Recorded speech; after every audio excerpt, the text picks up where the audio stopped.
Bonjour à toutes et à tous, c'est Hermès, j'espère que vous allez bien, j'espère que vous avez apprécié la vidéo d'hier, énormément d'abonnements sur les 3 dernières vidéos, donc merci à tous et bienvenue à tous les nouveaux abonnés, également tous les nouveaux membres du Discord que vous pouvez éventuellement vous présenter dans l'onglet documentation sur le Discord, le lien sera dans la description.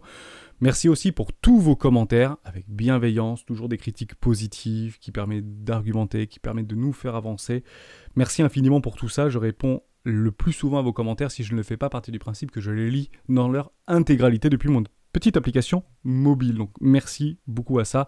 Et en plus, ça permet de booster l'algorithme de YouTube. Il y a beaucoup de commentaires qui sont commentaires de référencement. Merci beaucoup à vous. Ça permet un petit peu de dynamiser la chaîne des rois du Bitcoin et de faire agrandir la communauté, toujours avec bienveillance, entraide et partage. Merci pour tout ça. J'aimerais qu'on parle Bitcoin aujourd'hui. On parlera aussi un tout petit peu de l'écosystème au niveau de Terra Luna pour faire quelques recollages, on pense sur Encore, sur Curve, sur Binance, sur la DeFi, notamment avec Aave, Gotchi et Compound, parce qu'on a vu que Terra Luna, on va pas y revenir, vous avez beaucoup maintenant de vidéos et on en a partagé pas mal sur le Discord par rapport à Terra Luna et l'UST.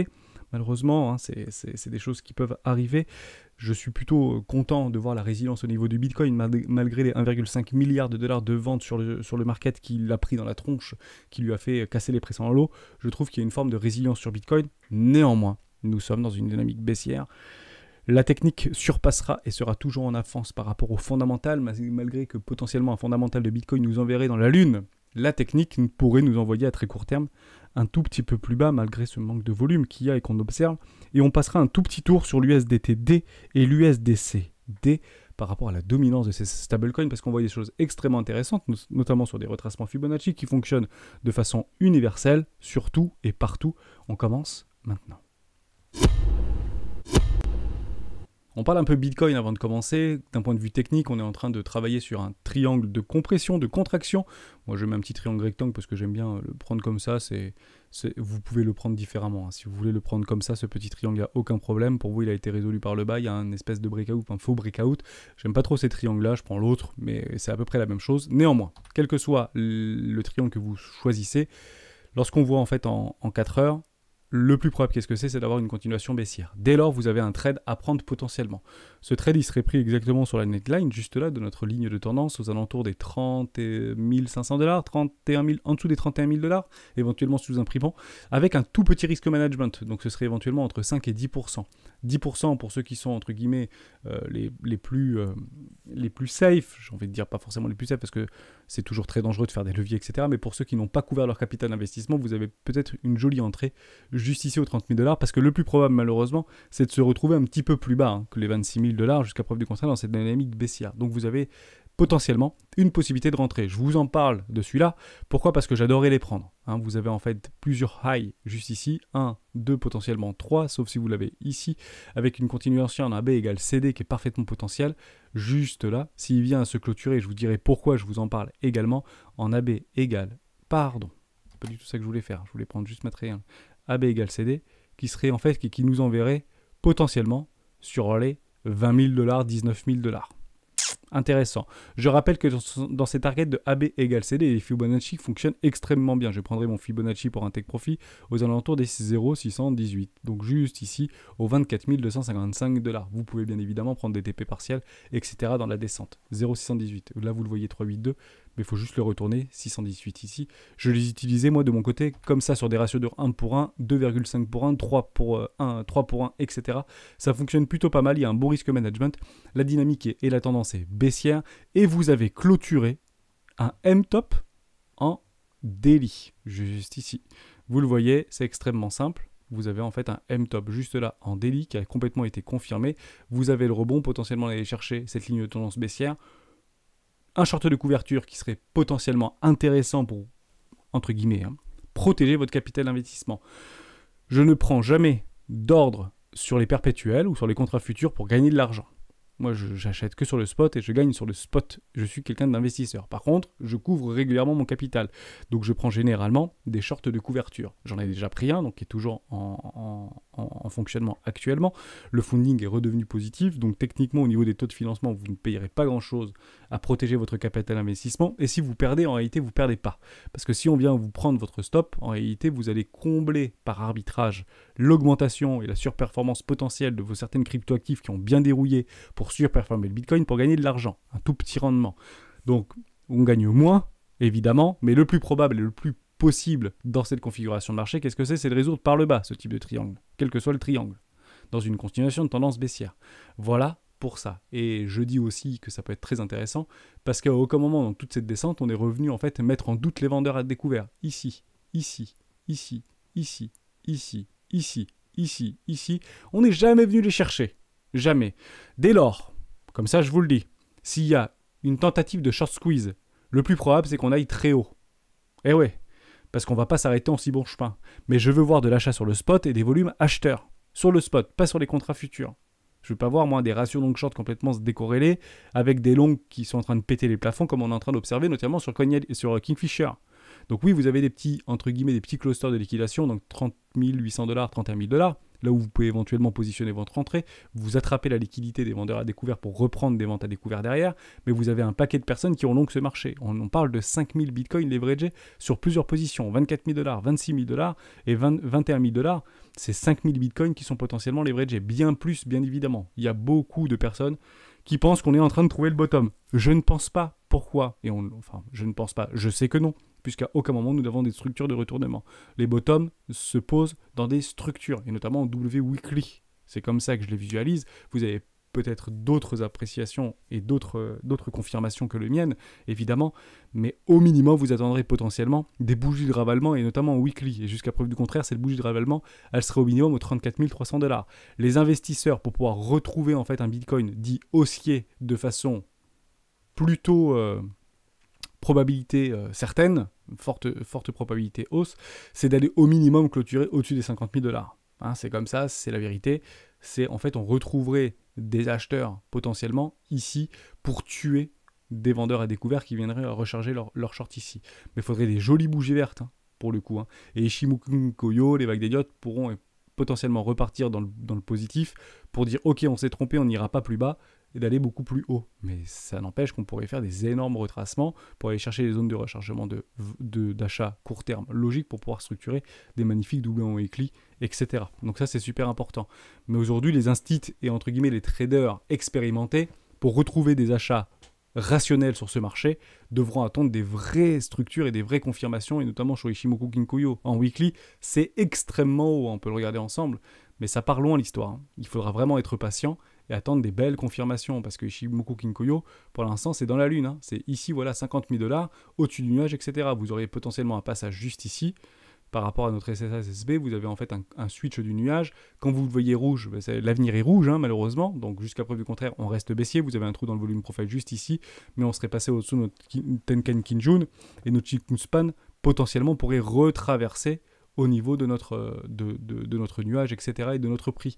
Donc les signaux acheteurs, d'investisseurs, par rapport à des continuations de tendance extrêmement long terme sur Bitcoin, pour eux, seront à partir des 50 000 $. Donc vous voyez qu'on perdrait en fait une très forte hausse. Dès lors, moi de mon côté, qu'est-ce que je fais? Je protège mon capital d'investissement et potentiellement jusqu'à des précédents highs. Donc je garderai en fait tout mon capital d'investissement. Malheureusement, je ne profiterai probablement pas de toute cette magnifique hausse, très certainement. Je vous l'accorde complètement, sauf si j'ai des magnifiques structures en W weekly, mais je doute qu'on se les procure ici, ces structures en W weekly, parce que jusqu'à preuve du contraire, c'est une continuation baissière qui potentiellement nous attend sur du court terme. Je dis bien sur du court terme. Voilà, ça c'était super important. Je le partagerai bien sûr dans le Discord, comme ça vous l'aurez, parce que cette vidéo vous l'aurez que demain matin, parce qu'on commence à avoir des petits regains d'énergie, mais il n'y a pas de volume, malheureusement, sur ce marché. On le voit très bien, on a en fait une jolie petite poussée haussière, on essaie de structurer une épaule, tête, épaule. J'adore ces épaules, tête, épaule en 1 heure ou en 4 heures. Je l'ai tradé énormément en fait à l'époque, vous la voyez très bien là, sans aucun problème. Vous avez le breakout, on le voit extrêmement bien. Pardon, je vais le remettre un peu, voilà, comme ça on est un peu joli.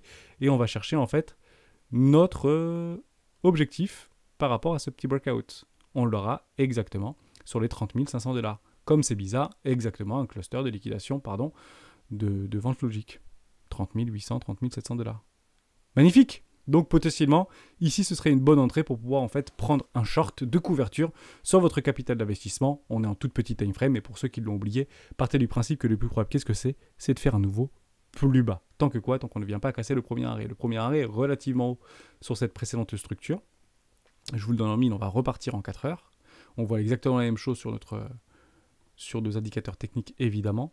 Il serait exactement ici, sur les 31 728 $. Tant qu'on ne vient pas à casser et clôturer au-dessus des 31 700 $, malheureusement, le plus probable, qu'est-ce que c'est d'aller faire un tour beaucoup plus bas. Donc votre short de couverture, aux alentours des 10%, serait potentiellement une bonne approche pour pouvoir se couvrir. Vous avez une vidéo pédagogique à ce sujet. J'aimerais qu'on parle du total market et notamment en fait de Ethereum qui est relativement bien résilient, notre ami Ethereum, qui n'est pas venu casser ses précédents lots. Pourquoi en fait on n'est pas venu encore sur Ethereum casser nos précédents lots, qui en fait soutient l'intégralité du total market. Je trouve ça extrêmement intéressant parce qu'en fait le problème et le cataclysme de Terra Luna a fait vendre au marché près d'1,5 milliard de dollars.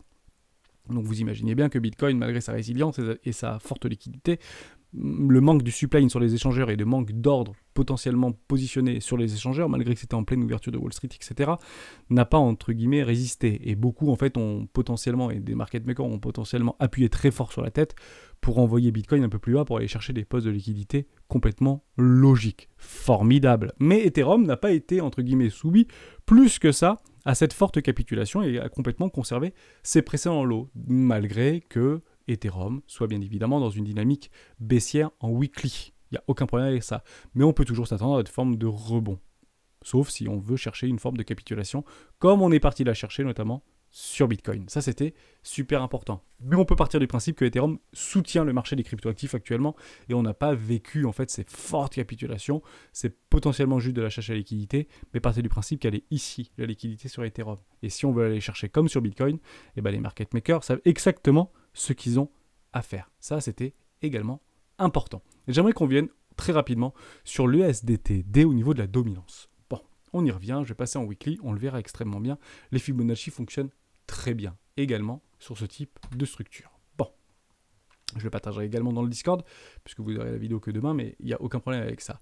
On observe ici en fait une phase de capitulation par rapport à un accroissement de l'USDTD. En somme, beaucoup de capitaux qui sont actuellement investis sur les crypto-monnaies se font généralement prendre leur stop, etc. On vend dans la panique et on se barre dans l'USDT ou dans le BUSD ou l'UST à l'époque, etc. Il n'y a pas de problème avec ça.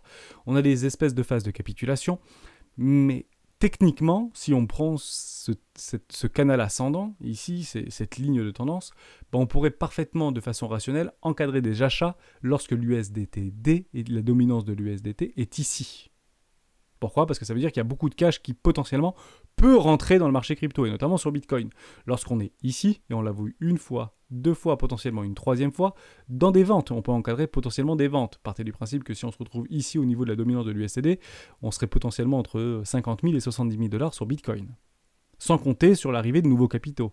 Je suis toujours dans cette démarche logique de bon sens que pour moi, les nouveaux capitaux ne vont pas venir demain. Et s'ils arrivent, il faudra vraiment l'observer parce que je pense qu'on n'ira pas plus bas. S'il y a des nouveaux capitaux de smart money qui rentrent de façon massive sur le spot sur Bitcoin, en somme, vous voyez Goldman Sachs achète 50 000 Bitcoin ou des choses comme ça, ou Elon Musk double la mise et achète pour 1,5 milliard de Bitcoin dans les bas-fonds pour laisser son prix vers le bas, partez du principe que ce sont des éléments extrêmement forts et le but du jeu, c'est pas de les faire capituler. Cette personne est suffisamment riche et cette personne a suffisamment d'influence au niveau des banques systémiques, probablement américaines, pour en fait jouer de son tweet pour potentiellement engager sans le contrôle des régulations avec la SEC pour pouvoir initier des mouvements extrêmement haussiers. Et tout le monde rentrera dans la danse. On n'en a pas eu, jusqu'à preuve du contraire, des tweets dans ce sens-là, etc. On n'a pas eu en fait d'informations dans ce sens-là. Tant qu'on ne les a pas, on ne bouge pas, on n'agit pas. Donc on choisira la force. Pour tout ce qui est trader de contre-tendance, etc., attendez ce type de signal pour en fait jouer la force. Ça marche très bien. Hein. Les tweets d'Elon Musk sur Dogecoin, etc., ça a marché 7 fois sur 10, quoi. Ou 8 fois sur 10 pour le coup. Donc ça fait longtemps qu'on ne l'a pas eu, potentiellement que beaucoup attendent ce type de choses pour initier des mouvements. Si vous avez des vrais volumes acheteurs sur le spot notamment, honnêtement, ce sera le signal. Il ne faudra potentiellement pas penser à c'est le headfake, ça partira à 20 000 $, etc. On sera là pour le voir, on sera là pour en discuter. Je suis très prédictif, mais je préfère vous dire que s'il y a beaucoup en fait d'achats sur le spot, malgré des positions de marché et des situations de marché qui ne sont pas très bonnes, probablement qu'on aura un signal très fort pour balancer Bitcoin très haut et d'aller en fait casser tous les précédents highs et de faire une espèce de search squeeze. Mais pour l'instant, on n'a absolument rien de ça. Dès lors, on pourrait potentiellement faire un arbitrage si on voit en fait l'USDT commencer à se déprécier, venir aux alentours des 5, 4,8% ou 5%. on sera potentiellement sur les 45 000 $ ou 40 000 $ sur Bitcoin. Il faudra prendre une décision ici, parce qu'en fait, ça fonctionne très bien au niveau de la niche artiste, potentiellement d'aller faire un nouveau plus haut, ni plus ni moins. Donc on ne vient pas casser le premier arrêt, etc. Vous connaissez la musique. Ce que j'aime beaucoup aussi, observer, c'est que ces fameuses en fait, extensions de Fibonacci fonctionnent très bien et très bien sur tout. Je prends une extension de Fibonacci, moi j'adore les 1,618 d'extension Fibonacci. Je prends des précédents bottom de marché, on peut potentiellement imaginer qu'il y avait un W weekly, juste ici je suis en weekly. Je vais aller chercher mon top de marché et je vais précédemment sous mon ancienne structure, magnifique W en weekly ici, bas de canal, d'accord. J'arrive potentiellement sur les 1,618, pardon, c'est pas ici que je voulais le prendre, juste ici, pardon, voilà. Ici, je vais chercher sur un indexé, j'ai une magnifique W en weekly, pardon, par rapport à ça, et j'arrive exactement sur mes 1,618. À très peu de choses près, je suis sur mes 1,618. D'accord. Extension Fibonacci, retracement. On le voit très bien également sur le USDC dominance. Voilà, sur celui-là. On voit exactement la même chose. Si vous prenez en fait des extensions Fibonacci par rapport à des excès, on l'a vu que ça a bien fonctionné au niveau de l'USDC, formidable. Je prends des bottoms de marché, je vais aller chercher par rapport à mes précédents high ici, structure et bottom de marché juste là avec un magnifique W weekly, j'arrive exactement, mais c'est incroyablement chirurgical sur les 1,618 et on retrace. Ok, ça marche sur Bitcoin. Je crois bien que ça marche pas mal sur Bitcoin aussi pour le coup. Je vais aller chercher des bottoms de marché juste ici, je vais aller chercher potentiellement des structures juste là, je vais aller chercher juste ici par rapport à mes bottoms de marché. Donc si les uns ont commencé à taper du 1,618, pourquoi Bitcoin n'irait pas taper sur 1,618 ? 129 000 $, 130 000 $. Si je vais chercher vraiment mes tops de marché historiques, pour le coup, ici, on remonte un tout petit peu, 134 000 $. Bon, entre 130 000 et 140 000 $. Est-ce que vous vous rappelez de la vidéo sur Goldman Sachs qui targetait un Bitcoin aux alentours des 134 000 ou 137 000 $? C'est quand même pertinent, cette histoire d'extension de Fibonacci par rapport à des précédents bottoms. On arriverait exactement dans la target pile au niveau de Goldman Sachs. Dès lors, vous connaissez la stratégie des 4 rois, je prends mes 110% et je prends un massif profit de au moins 50% de ma position, beaucoup de bénéfices aux alentours des 1,618. On est malin, on se mettra juste en dessous, entre guillemets, d'un prix psychologique des 130 000 $, 129 324 si vous le souhaitez, et vous prenez un massif profit ici. On sera en dessous de la target de Goldman Sachs. Si après Bitcoin veut partir dans son extensions finales et aller taper des 3,618, qu'il y aille, il n'y a aucun problème avec ça. Ok. Par rapport à une précédente en fait impulsion, vous l'aurez potentiellement ici sur les Elliott Wave, si vous le suivez. Vous allez chercher les précédents bottoms de marché, vous prenez le premier retracement ici, par rapport à un petit retracement au niveau du premier arrêt, et vous avez un 1,618 aux alentours des 90 000 $, puis 129 000 $, confluence avec le 1,618 par rapport à la précédente structure, et un excès final aux alentours des 170 000 $, plus si affinité évidemment. Ok. Ça c'est super important. Et on est très très loin en fait de ce qu'on a vécu par rapport au précédent bull run de 2017. Bref, je ne reviens pas dans ce que j'avais dit dans les premières vidéos, mais j'aimerais vous dire juste ça, que si ça fonctionne très bien sur les mouvements de capitaux au niveau de l'USDC, USDT, etc., ça fonctionne tout aussi bien si les capitaux re-rentrent de façon massive dans Bitcoin. Eh oui, évidemment. Que du bon sens. Et on n'attendra pas de nouveaux capitaux. Les nouveaux capitaux, on les attendra où ? En fait, les nouveaux capitaux, quand vous serez arrivé sur les 130 000 $ à peu près, là, à peu près ici, vous aurez des entrées extrêmement massives de nouveaux vidéos qui partiront en l'air. Tout ça, c'est le retail. Tout ça, c'est le public. Tout ça, c'est vos potes, en fait, qui vont venir, ou vos personnes qui disent « complètement fou à 29 000 $ d'acheter du Bitcoin ». Donc, ne leur en parlez pas parce qu'ils vont vous prendre pour des fous. Donc, faites très attention à ça. C'est très difficile de parler de ce type d'actifs numériques extrêmement risqués parce que, malheureusement, ils iront pas maintenant. Ils iront, en fait, quand tout sera dans le vert. Et quand on sera à 130 000 $, il dit « Ouais, Daniel, j'ai acheté du Bitcoin, quoi ». Mais on est à 130 000 $, moi je suis en train de prendre des profits. En fait, tu es en train de m'acheter mes bitcoins. Hein. Pour le coup, c'est plutôt comme ça que ça se passe. Je vous rassure tout de suite, ça se passe tout le temps comme ça. Hein. Ok ? Personne n'est là sur ce marché. Nos copains ne viendront pas sur le marché là. C'est certain. Hein. On attend surtout des volumes acheteurs par rapport à des institutionnels. On ne les voit pas. On fait un petit tour sur Coinalyse. Je trouvais ça intéressant. Vous avez un regain très léger au niveau de notre open interest. Vous avez une décorrélation au niveau de nos ratios long short, je suis content de voir ça. Vous avez un tout petit peu de funding positif, mais ça repart très très légèrement au niveau du funding négatif, notamment sur Bybit, notamment sur Deribit, etc. Donc il y a beaucoup de gens qui ne veulent pas en fait voir ce prix monter. Malheureusement, ils ont la tendance avec eux. Donc ça, c'est super important. Donc ne faites pas trop les warriors, pour le coup, c'est une préconisation. Parce que tant que la tendance reste baissière, et tant qu'on n'a pas cassé le premier nœud, le plus probable, qu'est-ce que c'est de faire un nouveau plus bas. On regarde très rapidement au niveau de notre CVD spot pour savoir si oui ou non il y a de l'achat spot dans les quelques heures qui ont précédé. Je suis toujours en 1 heure. La réponse est oui. Mais ils sont très légers, ces achats spot. Ce qu'on a vu ici, en réalité, on aimerait le voir ici.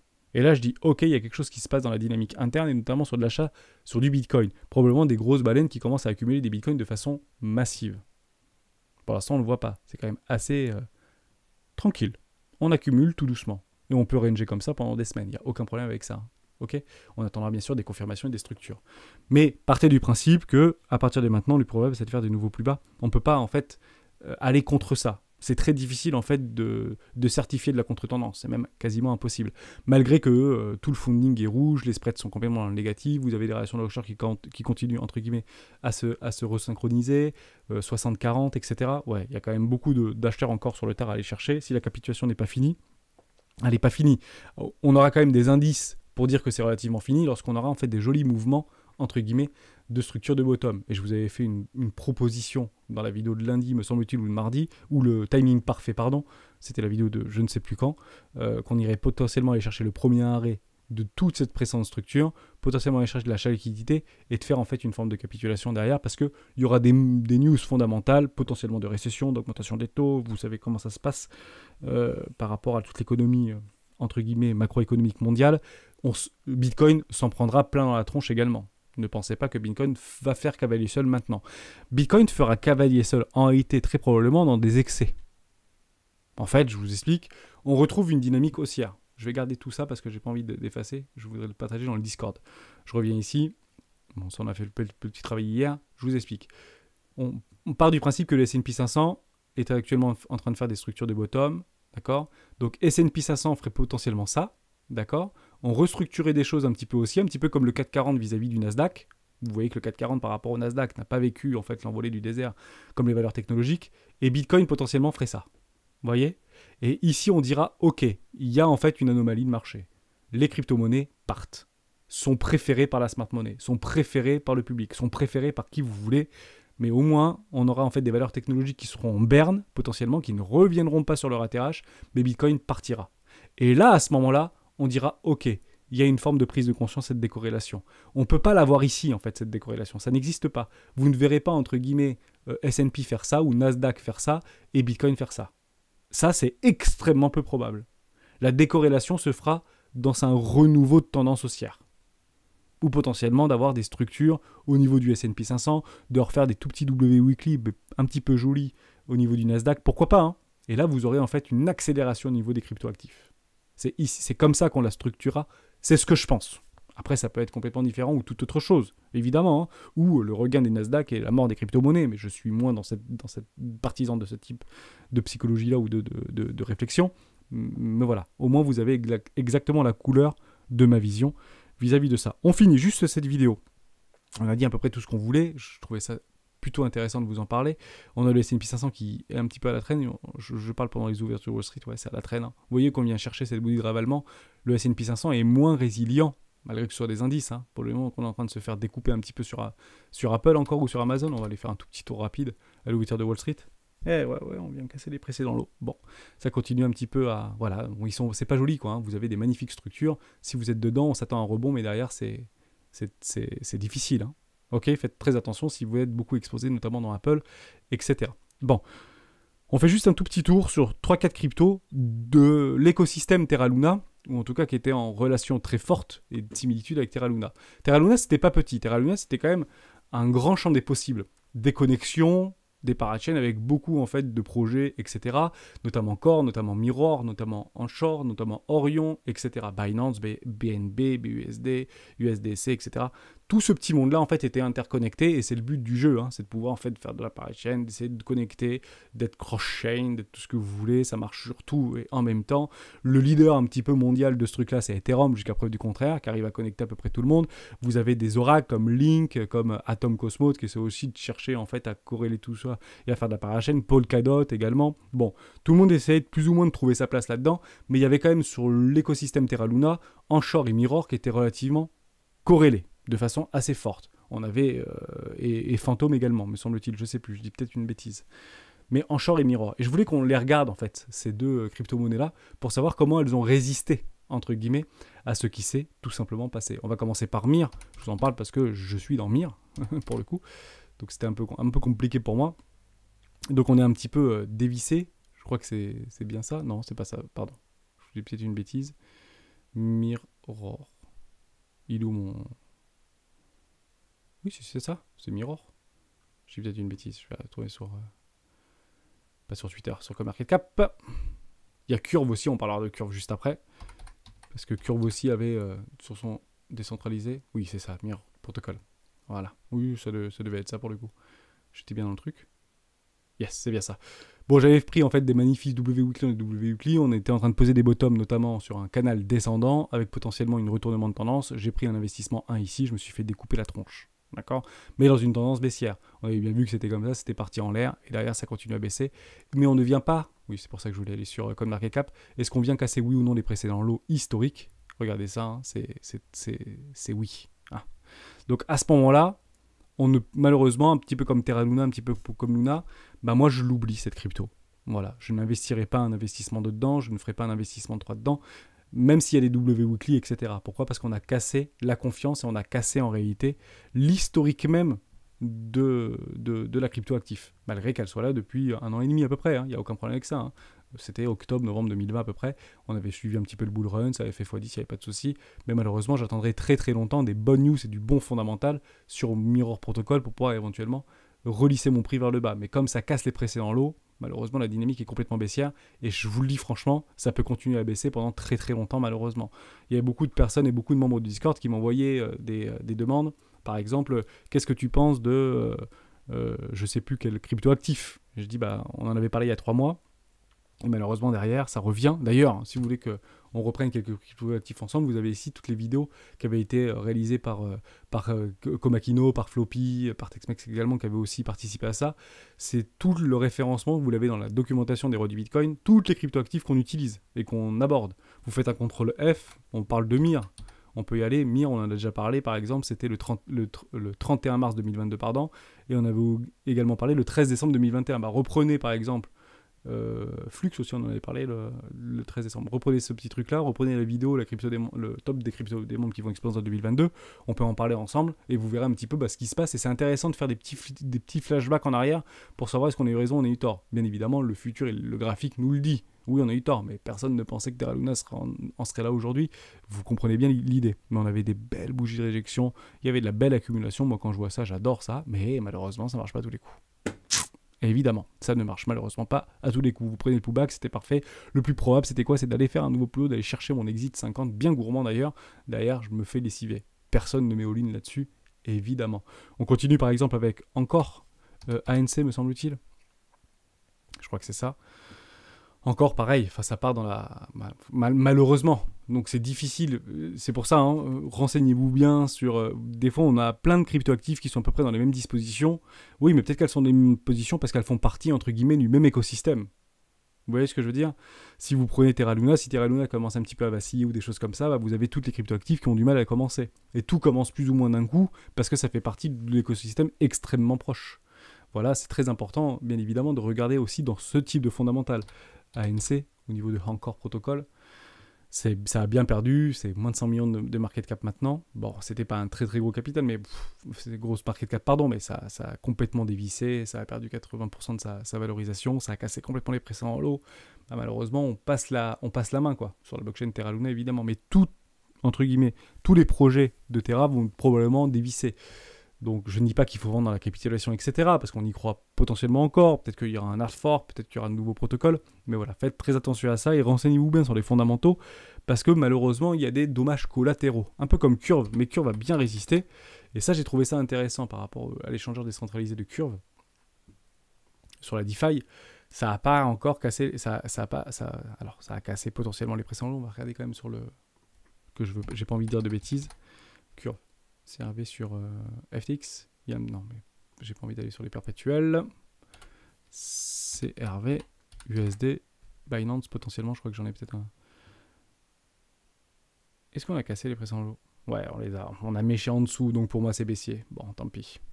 Difficile. Mais potentiellement, un bon investissement 2 ici, ça peut être très intéressant. Vous êtes en dessous d'une première classe, mais potentiellement, ce que vous êtes en train de voir ici, c'est Ethereum en fait à l'époque, quoi. Mais ça a été résilient, c'est pas parti en fait ici.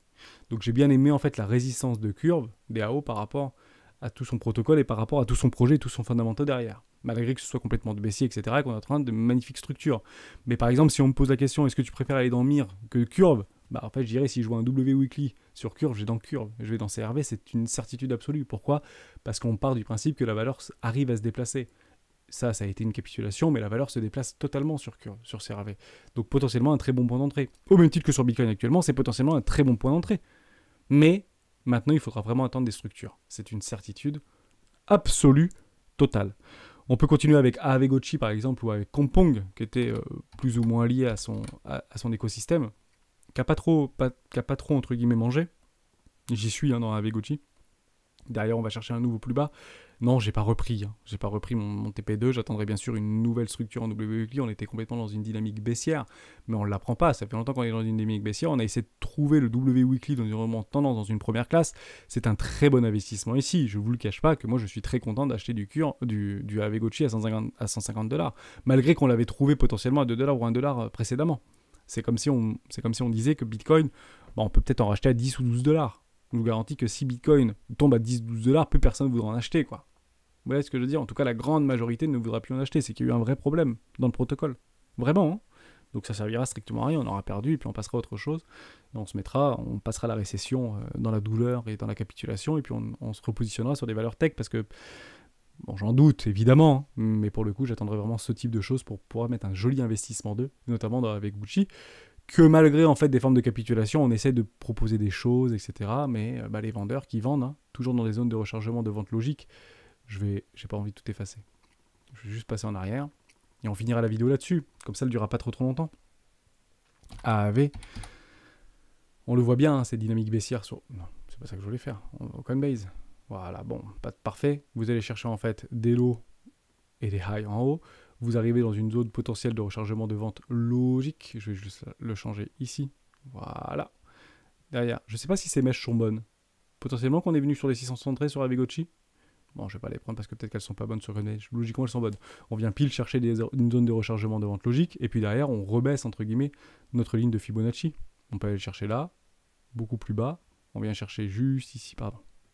On vient chercher juste ici potentiellement une jolie mèche, je ne sais pas si elle est complètement valide, mais dans une zone de rechargement de vente logique. D'ailleurs, on peut continuer à le baisser, mais à chaque fois, on revient dans des zones, par rapport au précédent mouvement, dans des zones de rechargement, vous voyez ici.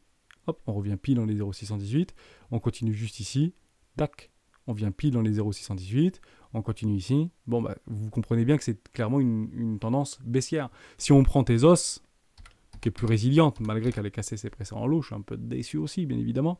Mais jusqu'à preuve du contraire, on était plutôt dans le cas inverse. Ici, on venait toujours dans les zones de rechargement d'achat, rechargement d'achat, rechargement d'achat, rechargement d'achat, rechargement d'achat, perdu. Qu'est-ce qu'on attend maintenant? Investissement 1, investissement 2, investissement 3. Parce que je ne vois pas en quoi le fondamental de Tezos a changé par rapport à ici. Je pense que c'est plus ou moins la même chose. Après, peut-être que la valeur est mal identifiée et mal interprétée, ou mal représentée par rapport à son prix. Je ne dis pas complètement le contraire.